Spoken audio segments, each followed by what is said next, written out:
Ladies and gentlemen, the secret word tonight is sky. S-K-Y. Really? You bet your life. The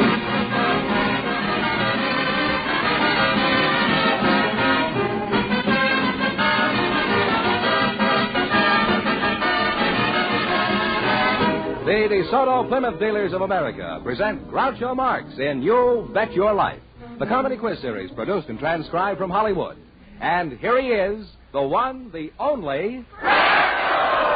I wonder whatever happened to that red-headed girl. Oh, that's me, Groucho Marx.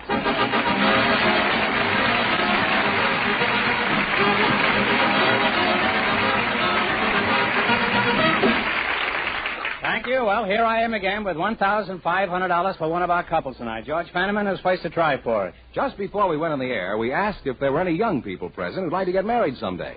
Now, our studio audience selected Miss Frankie Costelletto and policeman Bob Selman. And here they are. Folks, meet Groucho Marx. Welcome, kids, for the DeSoto Plymouth Dealers. And if one of you says the secret word, he wins $100 in cash. It's a common word, something you see every day. Miss Castelletto? That's right. Frank? I'll call you Frankie, huh? Yes? Where are you from, Frankie? I was born somewhere on Brooklyn Avenue here in Los Angeles.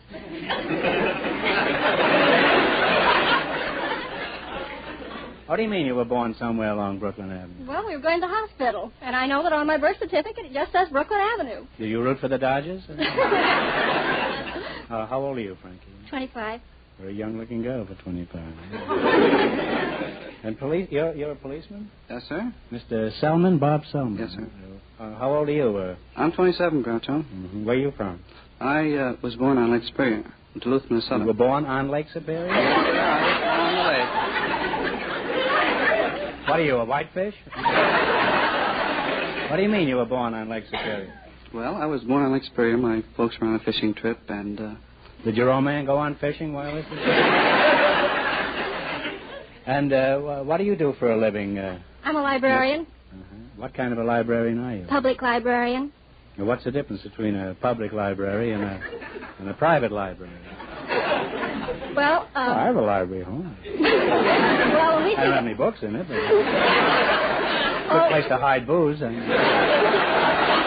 we think of a private library... Do you think very often of a private library? Well, private libraries are usually corporation libraries. They have sort of a restricted clientele, but we like to see everybody at the public library. I always think of a private library, you know. I always think of a kind of an elderly man in a smoking jacket sitting there with a knife in his back. And, usually around midnight. They never read, those fellas. They're always sitting there with knives in their back. You're not married, huh? No, I'm not married. Bob, why aren't you married? Not on my salary, Groucho. Would you like to get married, Bob? Someday I plan to, yes, sir. When? Well, as soon as I can afford it. You mean you're going to stay a bachelor all your life? Have you ever thought of including Frankie here in your plans? Well, I just met her, Groucho. Well, you're a cop, aren't you? Wait till she breaks the law and then pinch her.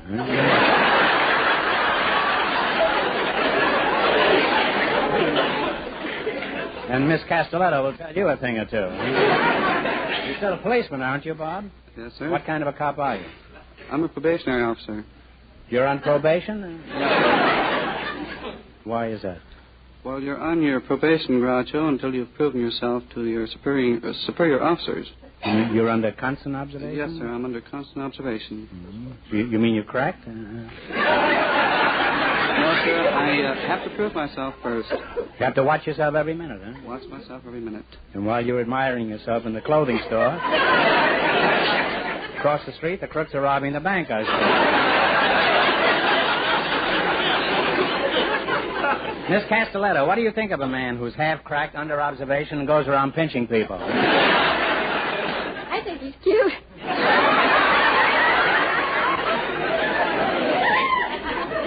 I may be wrong, Bob, but it seems to me that you're more than casually interested in Frankie here. Why don't you ask her phone number? Go ahead. Don't be bashful. I already have it, Groucho. See, Frankie, the long arm of the law is slipping around your waist already. Frankie, truly, does he really have your phone number? Yes, Groucho. Why'd you give it to him, huh? I don't know. He asked me. I'm just answering questions. The training these young policemen get nowadays. Remember, she's a librarian there now, Bob. Yes, She sir. can read you like a book. Well, I kidded our policeman tonight, but he knows I didn't mean a word of it. I'm sure we've become old and trusted friends, Bob. Yes, sir. And eventually we'll spend a lot of time together. Now, in just 1 minute, the two of you will play You Bet Your Life for the DeSoto Plymouth $1,500 question.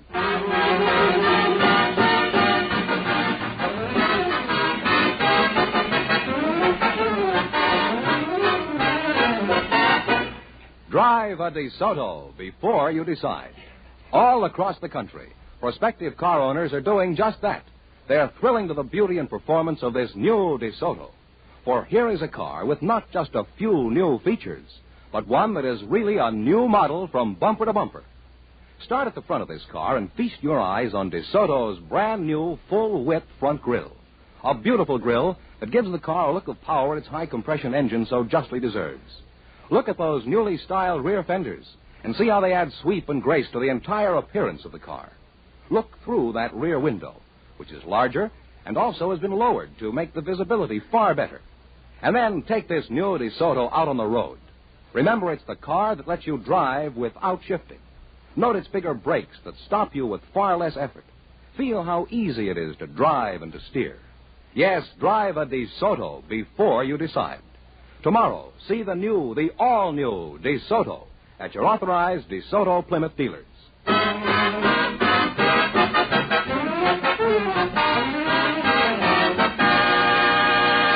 Now let's see if a policeman and a librarian will get the chance at the $1,500. Fenneman, bring them up to date on the rules. Each of our three couples has $20. They bet as much of that 20 as they want in each of 4 questions. The couple that earns the most money gets a chance at the DeSoto Plymouth $1,500 question at the end of the show. Our other 2 couples are in the waiting room off stage, so they don't know what's happening out here. You got nothing on me, Fenneman. I don't know what's going on out here either. Here we go. Let's see how high I can build you $20. You selected stars in current movies as your category. Is that right? Here's your first question. You have $20. How much are you going to try? 10. Who plays opposite Rhonda Fleming in The Great Lover? Bob Hope. Bob Hope is correct. And they're off to a good start with $30. Now you got $30. How much are you going to try? 10. No, let's go. Talk 20. Remember, you're going for $1,500 tonight. Who is the star of 12 O'Clock High? Gregory Peck. Gregory Peck is right. They're on their way now. They have $50. Here's your third question. You got 50. How much are you going to try at the 50? $30. Who plays opposite George Brent and Robert Young in Bride for Sale? Clyde Colbert. Claudette Colbert is right. They're really on their way now. They have $80, Groucho. How much of the 80 will you try? 20 enough? No, way up. 80. All of it? Okay. Who co-stars with Wanda Hendricks and Orson Welles in Prince of Foxes? Tyrone Power. Jerome Power is right. And they wind up with $160. Thanks and good luck from the DeSoto Plymouth dealer. Stick around now. You still might get the chance at the big question. Groucho, the secret word is still Sky. Perhaps our next couple will say it. Well, who is next? A television expert and a housewife, selected by our studio audience just before we went on the air. And here they come. Mrs. Olive Rusuck and Mr. Clifford Wong meet Groucho Marx. Welcome, folks, for the DeSoto Plymouth dealers. And if one of you says the secret word, he wins $100 in cash. It's a common word, something you see every day. Mrs. Oliver Rusuck, is that right? Russick. Russick. Where are you from? I'm from Rock Island, Illinois. And you, Mr. Wong? You're in television? That's right. It isn't often we have people from show business here. What shows are you on, Mr. Wong? I'm not on any show. Oh, out of work, eh? What was your last television job? Well, I repaired a console set this afternoon. Let me get this straight. You fix television sets? That's right. Well, what makes television work? Well, both the sync pulses and the blanking pulses were transmitted by the transmitting station. It's transmitted on the horizontal polarized plane, and it's received by the receiver. And it's detected at the... Well, I think the secret of television is pretty safe with you, huh?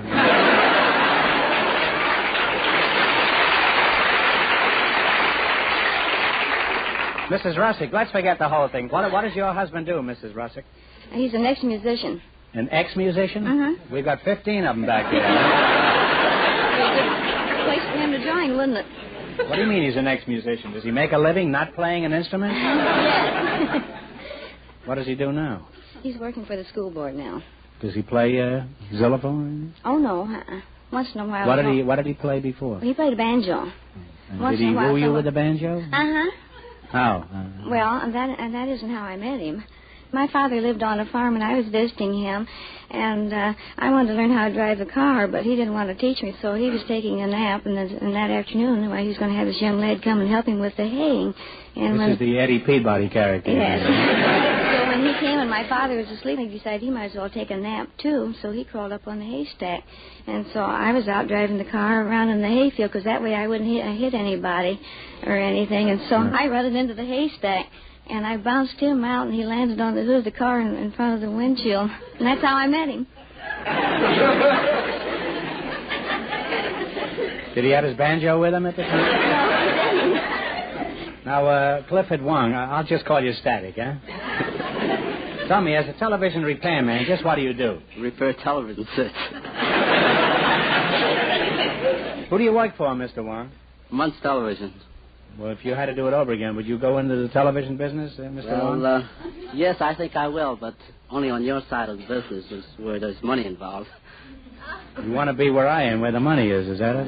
All right, you asked for it. Go ahead. This is your program, huh? You're the comedian. I'm the contestant. Go ahead. Interview me.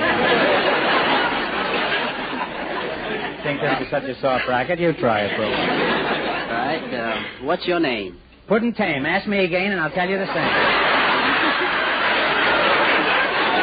Well, what do you do for How do you like it? Go ahead. Ask me another question. What do you usually do for a living? I'm in television. I fix television sets. Now, since you're me, go ahead. Tell a joke, huh? Well, I tell you, something funny happened to me on the way to the studio tonight.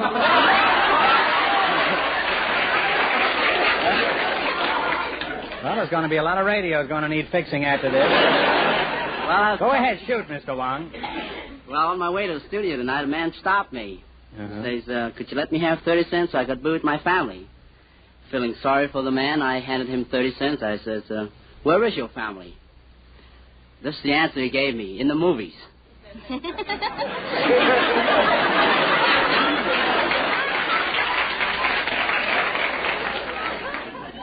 How old a man was he? Do you remember? No,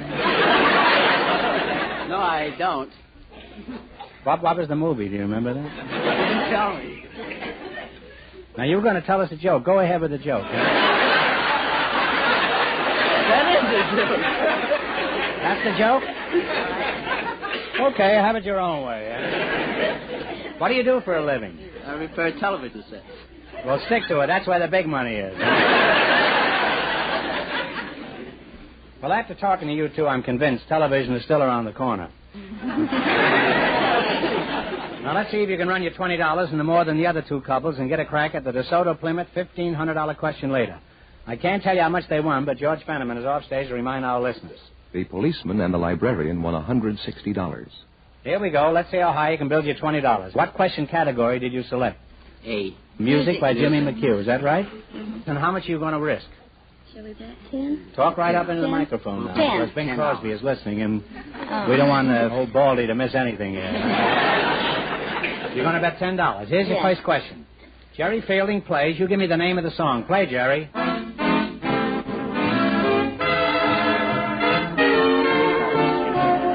side of the street. On the sunny side of the street. $30. Okay, now you got $30. Remember, you're going for $1,500 tonight. How much of the 30 will you try? 20. How much? $20. What is the name of this song?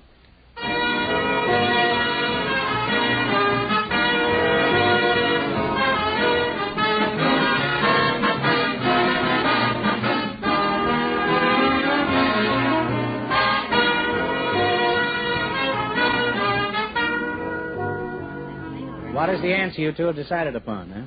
Take a Something stab about at it. the sky, isn't it?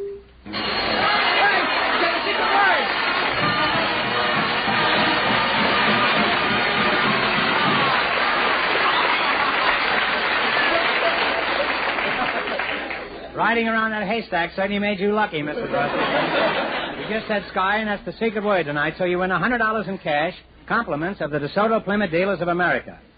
By the way, the name of that song is I Feel a Song Coming On. They have practically nothing outside of that $100. $10, Groucho. You've sunk down to $10, and here's your third question. How much of the 10 are you going to bet? I will bet $5. $5. Give me the title of this McHugh song. Okay, Jerry? Don't blame me. Don't blame me.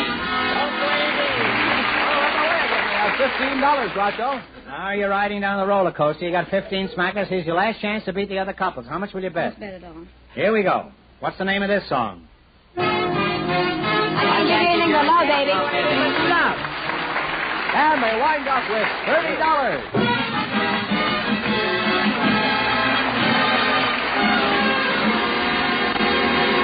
Thanks and good luck from the DeSoto Plymouth Dealers. All right, let's have our third couple, George, and it won't be long before we know who gets the big question. Who's ahead so far, Fenneman? The librarian and the policeman with $160. And the secret word is still sky. We invited some auctioneers and some square dance callers to the show tonight, and here comes the couple selected just before we went on the air. Auctioneer Ken Porter and square dance caller Irene Hanford meet Groucho Marx. Welcome to You Bet Your Life, folks. And if one of you says the DeSoto Plymouth secret word, he wins $100 in cash instantly. It's a common word, something you see every day.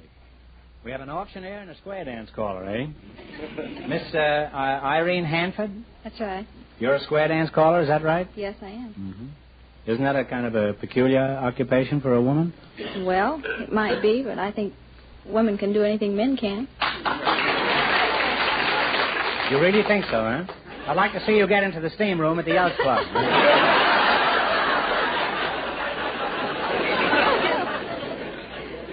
Where are you from, Irene? Los Angeles. And are you married? No, I'm not. I'm a miss. You're a miss, huh? Well, a miss is as good as a mile. I always say. No, I don't always say that. In fact, I never say that. I haven't said that in years. You're the auctioneer, Mr. Porter? Where are you from? I'm from Champaign, Illinois. How long have you been in California, Mr. Porter? Well, I settled here in about 1945. What did you settle for? 90 cents on the... As an auctioneer, 90 cents on the dollar, I suppose. Are you married, or haven't you ever felt yourself gone? Huh? Yes, I'm married. You are married, huh? How'd you meet your wife? Did you pick her up at an auction? When I got my discharge out of Klamath Falls, Oregon, I came down here to visit. Out of where? Klamath Falls, Oregon. What were you doing up there? I was in rehabilitation camp up there. Oh. What do you do in a rehabilitation camp? Well, I was a Marine Corps. They was getting me ready for the public, I guess. What would you say is the most important qualification for an auctioneer? Well, 95% of it is psychology, softening up to people. Well, is that what you use the hammer for? No, I mean, you gotta, tell jokes.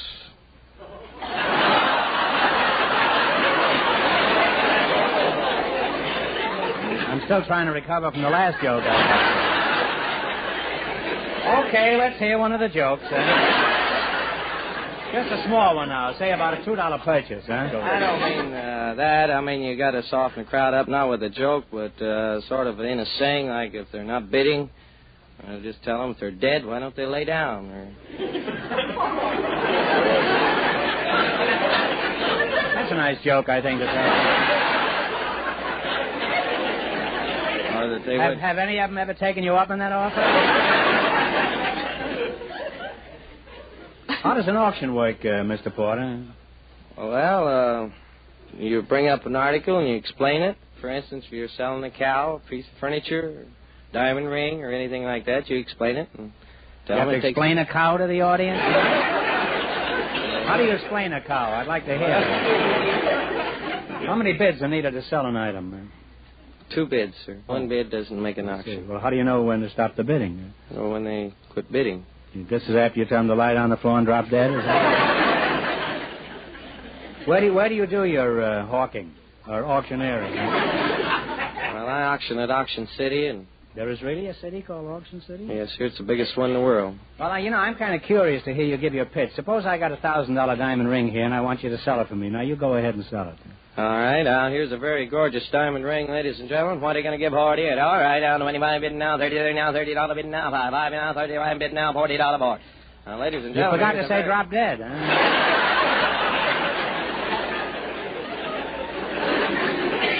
I notice you raise your hand when you're doing that chanting. Why do you do that? Do you want to ask a question? No. It helps you pick up bids. Oh, I thought maybe then you want to go to the bid room, huh?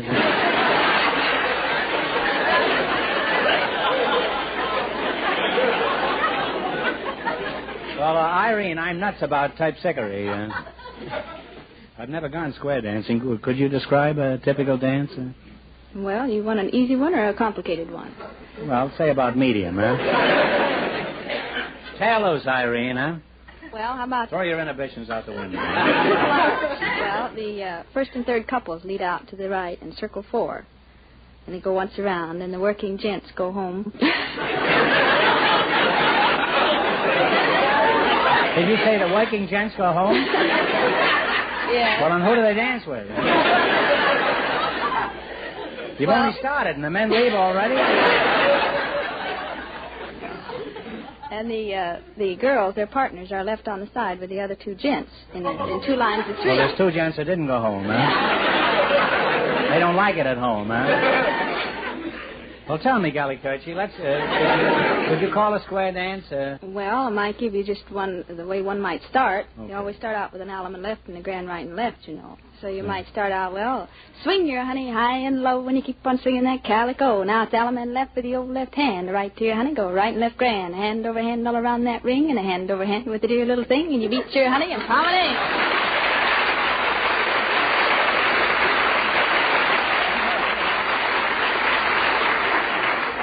That's pretty good. I kind of like that, huh?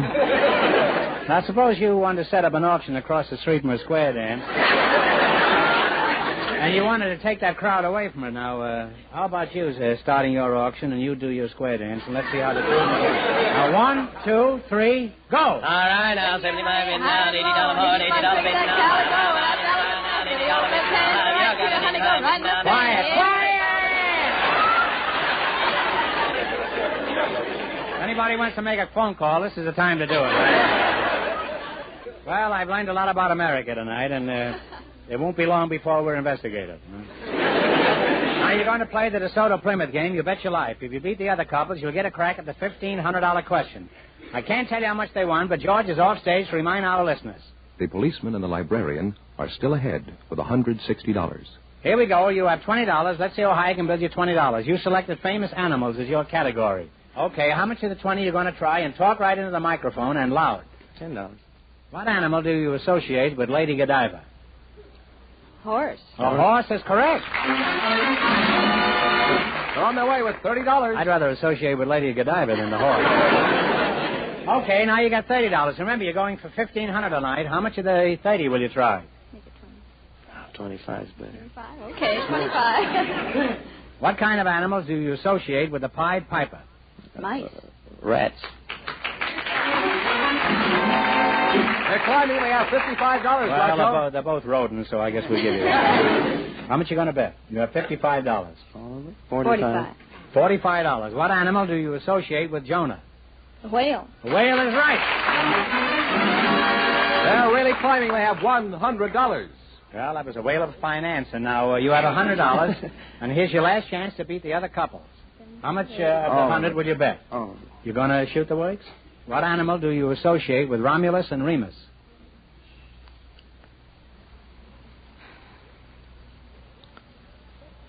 Wolf. A wolf is right.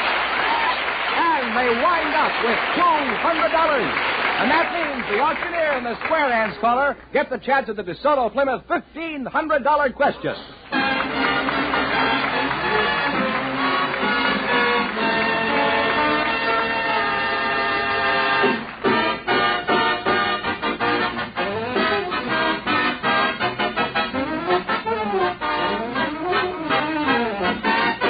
If you're thinking of buying a new car, remember this.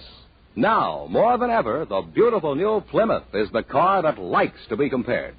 Because the new Plymouth is the low-priced car most like high-priced cars. It's packed with value and ready to prove it now at your DeSoto Plymouth dealers. Check the value in this great new car yourself, feature by feature, against that of any other leading low-priced car. Compare the convenience of the new Plymouth's ignition key starting, the soaring power of its high-compression engine, the velvety comfort of its improved air pillow ride, the quick, sure stops of its safeguard hydraulic brakes, and many other features exclusive with the great new Plymouth. You'll discover that this beautiful new Plymouth offers you a truly sensational new high for value in the low-priced field. Tomorrow, see the American beauty, the great new Plymouth at your DeSoto Plymouth dealers. And while you're there, don't miss the brilliant new DeSoto as well, a car that's truly new, the finest car that has ever borne the name DeSoto. Learn why your DeSoto Plymouth dealer is so proud of these two superb cars, the great new Plymouth and the brilliant new DeSoto.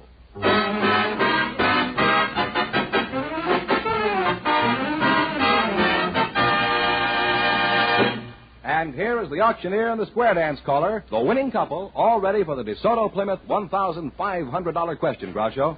How about it, kids? You nervous? Slightly. You're both professional talkers now. This is the time to talk up. All right, here we go for $1,500. I'll give you 15 seconds to decide on one single answer between you, so think carefully and please, no help from the audience. Here it is. Abraham Lincoln was our tallest president, standing 6 feet 4 in his stocking feet. For $1,500, tell me, who was our shortest president?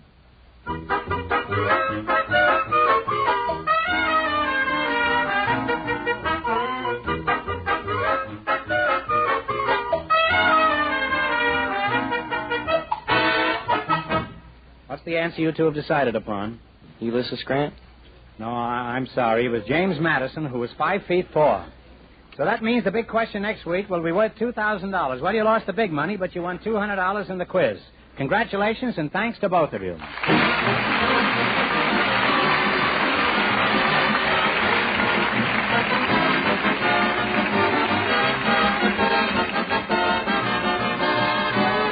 You Bet Your Life is a John Goodell production, transcribed from Hollywood, directed by Bob Dwan and Bernie Smith.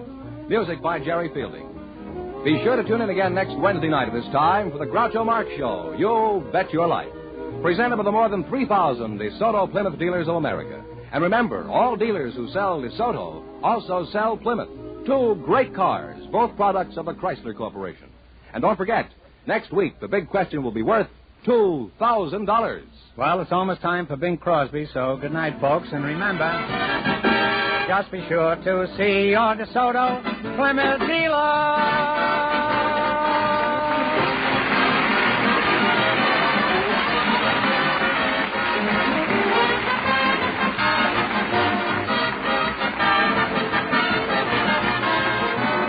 Folks, here's a reminder.